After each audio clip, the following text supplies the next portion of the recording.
بسم اللہ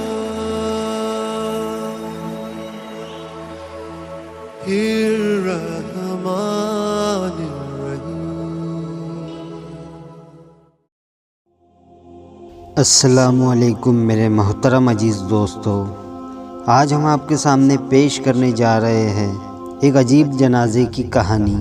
تو اس کہانی کو سمجھنے کے لیے ویڈیو کو اینڈ تک ضرور دیکھیں، اور آپ نے ابھی تک ہمارے چینل کو سبسکرائب نہیں کیا ہے تو اسے بھی سبسکرائب ضرور کر دیں اور ساتھ میں بیل آئیکن دبا دیں تاکہ ہر آنے والی نئی ویڈیو کی نوٹیفیکیشن آپ تک پہنچتی رہے۔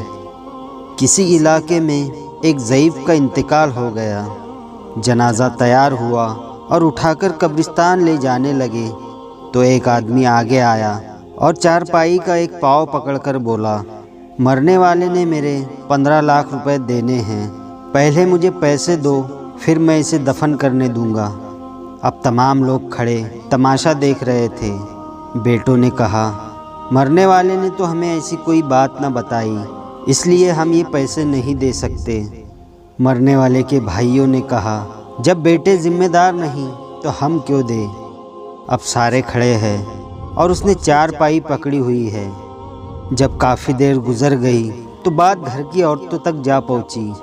مرنے والے کی اکلوتی بیٹی نے جب یہ بات سنی تو اپنا سارا زیور اتارا اور اپنی ساری نقد رقم جمع کر کے اس آدمی کے لیے بھجوا دی اور کہا، اللہ کے لیے یہ رقم اور زیور بیچ کر اس کی رقم رکھو اور میرے ابو کا جنازہ نہ روکو، میں مرنے سے پہلے سارا قرض ادا کر دوں گی اور باقی رقم کا جلد بندوبست کر دوں گی۔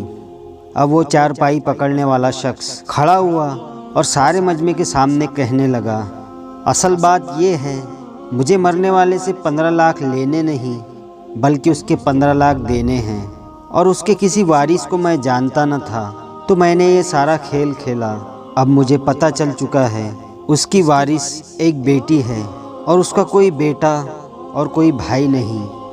اب بھائی اور بیٹے اسے منہ اٹھا کر دیکھ رہے تھے۔ تو دوستو، جن کی بیٹیاں ہیں وہ خوش نصیب ہے۔ بیٹی کی پیدائش پر خوش ہونا چاہیے نہ کہ مایوس۔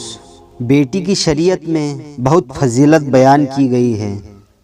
کھلتی ہوئی کلیاں ہے بیٹیاں، ماں باپ کا درد سمجھتی ہے بیٹیاں، گھر کو روشن کرتی ہے بیٹیاں، لڑکے آج ہے تو آنے والا کل ہے بیٹیاں۔